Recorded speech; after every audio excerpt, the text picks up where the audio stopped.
তিনি পুইলানো প্রশ্ন কাছাউই বানো টিপ্রামথা সরকার তঙ্গ তাंगि एसडीएम नि थानिबा बरक डेपुटेशन रपाय एसडीएम नि थानि डेपुटेशन चंगमन बागिन मारुओ आसाम मेघालय महाराष्ट्र गुजरात जेभाबे भारत सरकार निर्देश सीमानि परे शत शत बांग्लादेशी पाकिस्तान म्यांमार नि जे बरफ फाइनाय रंग रुथुगै आरोनि सरकार रंगै दंगो चिनोनि सरकार चिनोनि पुलिस आ भूमिका जानो हारतोंगोन टिप्रामथा जों मनेखौ दैट इज नट साफिशिएंट एवं अमनो माननीय मुख्यमंत्री थानी जों आपिल खायो दाबुबो जरा दंखो अरो शिव भारतवर्ष যদি সব চাইতে জায়গা চিকন সহ বাংলাদেশি হাবকাঙ্গায় ত্রিপুরা রাজ্য অন্যতম তিনি বাগে তিনি जों एसडीएम नि बिसिंगै त्रिपुरानि चीफ मिनिस्टार नो दाबि जानांगौ तारातारि बांग्लादेश सिरंनो रम्बै पुशबैक खालाय एवं हाइख्लायै समस्त एसडीएम नि बिसिंगै जों मुख्यमंत्री नो प्रधानमंत्री देशनि स्वराष्ट्र मंत्री नो जों डेपुटेशन देनाय अनेक बरफ जंनाय आरो डेपुटेशन दिए की होबे वो डेपुटेशन नि कागज आगामी किछु दिनेर मध्य আমরা দেশের প্রধানমন্ত্রী এবং স্বরাষ্ট্র মন্ত্রীর কাছে গিয়ে দেখাবো যে এই দেখুন আমরা কি চাই ওই দিন দূর নয় সারা ভারতবর্ষ এক যুগে বলবে ত্রিপুরা রাজ্যে আমরাও আসছি সমস্ত ইলিগাল মাইগ্রেন্টদের ক্লাইনান বাগে পাঞ্জাব থেকে দিল্লি থেকে মহারাষ্ট্র থেকে ভারতবাসীরা ত্রিপুরায় এসে বাংলাদেশে বাংলাদেশীদের পাঠাবে আর দিন নিবাংশে জবা কাইতো তিনি ইউটিউব নাইখাই পাঞ্জাব নি বড় পাঞ্জাব থেকে তারা বলছে आप लोग आगे बढ़ते रहो त्रिपुरा के लोग हम पंजाबी लोग भी आप लोगों के साथ है আপনারা ইউটিউব খুলে দেখুন আসাম থেকে অনেকেই আমাকে লিখেছে যে আমরা আসছি ত্রিপুরায় মহারাষ্ট্র থেকেও বলছে আমরা আসব ত্রিপুরায় ইললিগালি যারা এসেছে ভারতবর্ষের মধ্যে তাদের আমরা এখানে থাকতে দেব টিপ্রাসা আর এখানের ওয়ানসা আদিকাল থেকে আমরা যারা টিপ্রাসা ওয়ানসা ত্রিপুরায় বসবাস করছি আমরা তো 1971 এ 6,09,000 বাংলাদেশ থেকে আগত রিফিউজিদের পাকাপাকিভাবে ত্রিপুরায় জায়গা দিয়েছি এবং তার আগে যারা এসেছেন বাঙালি হতে পারে মুসলিম হতে পারে সমস্ত মানুষকে আমরা ত্রিপুরার নাগরিক হিসেবে আমরা স্বীকৃতি দিয়েছি কিন্তু আমরা বলছি যে 71 এর পরে যারা বেআইনিভাবে ত্রিপুরায় ঢুকেছে তাদের বিরুদ্ধে আমরা সব জাতের লোক সর্বধর্মের লোক একসঙ্গে আমরা লড়াই করে ইললিগালদের আমরা পাঠাবো বাংলাদেশে এবং আপনারা ভাববেন না যারা আজকে বাড়ি ঘরে বসে কার কথা বলছিলেন আমাদের এমএলএ বিশ্বজিৎ কলই মহোদয় সাবজুনালে গেছে তারা ডেপুটেশন দেওয়ার জন্য আরে সাবজুনালে আরে ভাই সাবজুনাল তখনই থাকবে যদি ত্রিপুরা রাজ্য তোমার কাছে থাকে নিন খিসলাংদের আনাস জাগাগরিকা আর প্রভাত চৌধুরী দাগ ভিলেজ কমিটি নির্বাচন খেলেনি হুর হুর বলছে আর ভিলেজ কমিটি যদি নির্বাচনও হয়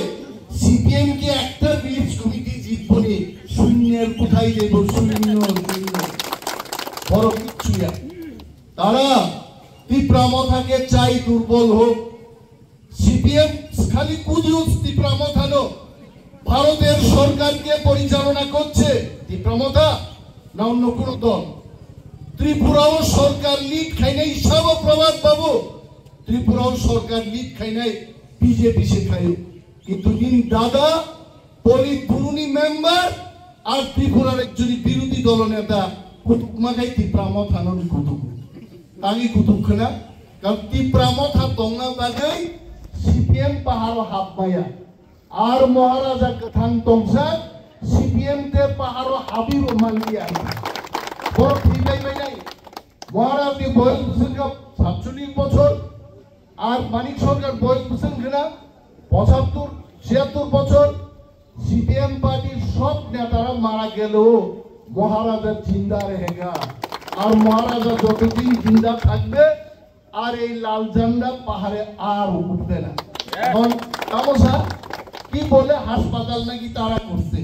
আরে ভাই হাসপাতাল করতে কি লাগবে টাকা লাগবে তো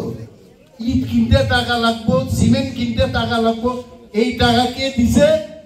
সিপিএম এর আমলে টাকা আইছে কংগ্রেস সরকারের টাকা ডক্টর মনমোহন সিং এর টাকা সোনিয়া গান্ধীর টাকা আর মোদিজি আসার পরে টাকা কে দিয়েছে দেশের প্রধানমন্ত্রী নরেন্দ্র মোদি টাকা দিছে আর এক বেটা আর আপনি বিল্ডিং বানায় কয় আমি বিল্ডিং বানাইছি লজ্জা হওয়ার কথা কি কইছে ও এমএলএ মন্ত্রী রঙি বুসাবুতি বা হাসপাতাল না চাইও যে হাসপাতাল চিন্তাঙ্গানি আরে চিনখাই তাও কি আর খাজাক দিবা ত্রিপুরাতে নতুন নতুন হাসপাতাল আইতাছে বিশ্ববিদ্যালয় আইতাছে আগে ত্রিপুরাও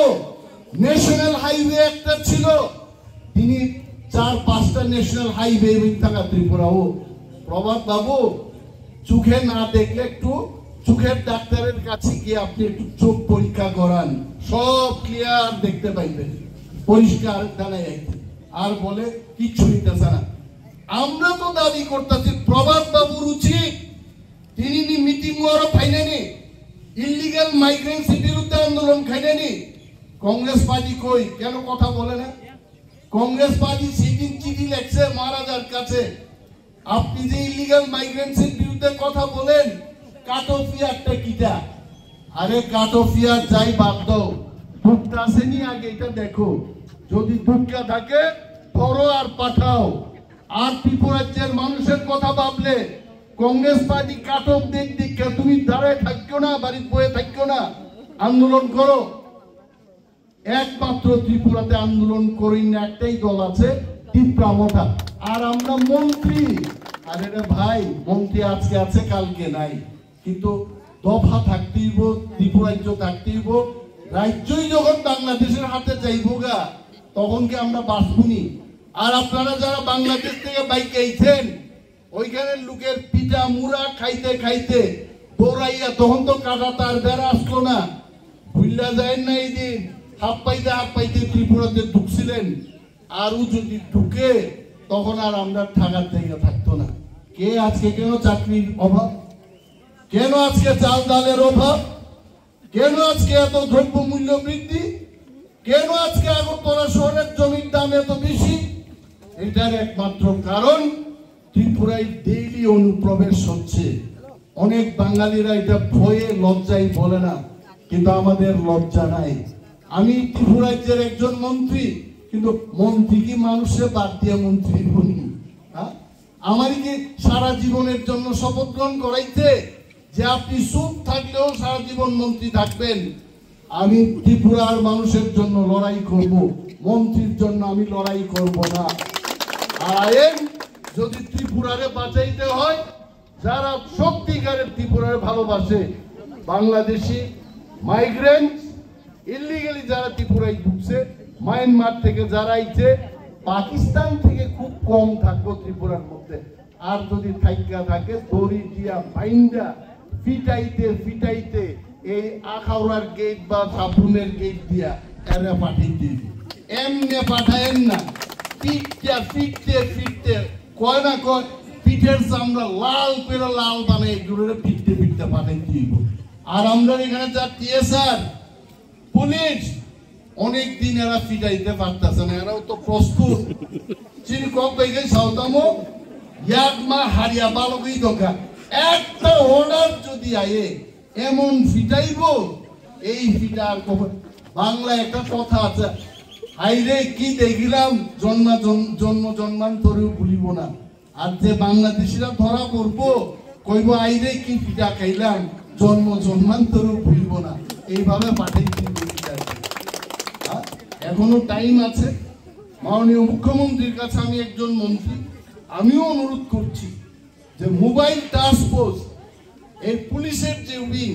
তার কাজ হচ্ছে বিদেশ থেকে যারা আইছে তারে দইরা পাঠানি। এই মোবাইল টাস্ক ফোর্স কি করতেছে এটা মাননীয় মুখ্যমন্ত্রী রিভিউ করা দরকার, অর্ডার দেওয়া দরকার। মুখ্যমন্ত্রী বা আমরা মন্ত্রীরা আমরা তো গিয়া ধরতাম না, ধরব পুলিশ। আর আমাদের ত্রিপুরা রাজ্যের পুলিশের ইতিহাস অনেক ভালো, তারা যে কোনো কাজ তাদেরকে দেওয়া হলে তারা সম্পূর্ণভাবে সার্থকতার সাথে সফলতার সাথে তারা এটা পালন করে। তো এত বিশাল একটা ফোর্স আমাদের কাছে থাকার পরেও আমরা যদি ধরতে না পারি, কালকে দেখবেন সবাই আমরা হাতে থালি নিয়ে কেউ সাবরুমে বইব, কেউ শান্তির বাজারে বইব। এটা তো ইন্টারন্যাশনাল করিডোর, ওই মায়ানমার চীন থেকে সব লোক আইব, দুব্বই দিক দিয়া যাইব, আর আমরা দীক্ষা করতে থাকবো। এখানে কিচ্ছুই তো না। ত্রিপুরা বাঁচানো আপনার আমার সবার কর্তব্য, এই কর্তব্য যেন আমরা পালন করি। এখানে কোনো বাঙালির ব্যাপার না, ত্রিপুরার ব্যাপার না, মগ চাকমার ব্যাপার না, এখানে কোন ধর্মের কোন জাতের কে কালো কে ফর্সা এটার ব্যাপার না। আমরা ত্রিপুরার লোক। আমি অনেক খুশি আজকে আমাদের কয়েকজন ত্রিপুরা ছাড়াও যারা সত্যিকারের ত্রিপুরার লোক, যারা বাংলাদেশ থেকে ইলিগালি আইছে তাদের খেলাইতে চায়, তারও আজকে এখানে দেখলাম। এবং আগামী দিন জাতি পাহাড়ে যারা থাকে ত্রিপুরা সব মিলে আপনারা দেখবেন সারা ভারতবর্ষ গর্জন দিয়ে উঠব যে ত্রিপুরা থেকে কেন করতে পারতেছে না দৈরাতেরা বাংলা। এই দাবি আমরা রাখলাম। এসডিএম সাহেব নিশ্চয়ই উনি বক্তৃতা শুনতেছেন। মুখ্যমন্ত্রীর দেওয়া মানে এসডিএম এর কোনো কাজ নাই এমন না, সাব ডিভিশনাল ম্যাজিস্ট্রেট। এই সাব ডিভিশনে যা যা বাংলাদেশি আইব আইনের উচিত এসডিপিও সাহেবরে নিয়ে বইয়া, থানার উচিদের নিয়ে বইয়া আজকে রাত্রে মিটিং কইরা যে যেখানে খবর পাওয়া যায় এদের দইরা, আমি কইলাম সাধারণ ভাবে না, পিটাইতে পিটাইতে ওই গুজরাট থেকে অনেক ফ্লাইট দিয়া নামাইয়া আর দড়ি দিয়া বাইন্দা পিটাইতে পিটাইতে আখাউড়া গেট দিয়া পাঠাইতে। আমরা শুনতে চাই এই সাবরুম থেকে এই ঘটনা হোক, এটাই আমার কথা। ভারতবর্ষ অখণ্ড থাকুক, ত্রিপুরা সুস্থ থাকুক, দুর্বল ত্রিপুরা নয় শক্ত ত্রিপুরা থাকুক, আর এখানে আর কেউ যেন ঢুকতে না পারে এই ব্যবস্থা আমরা যেন সবাই গ্রহণ করতে পারি। এই অনুরোধ রেখে আমাদের সমস্ত আন্দোলনকারীদের আমি আবার সংগ্রামী অভিনন্দন জানাইয়া আমার কয়েকটা কথা এখানেই শেষ করলাম। জয় হিন্দ।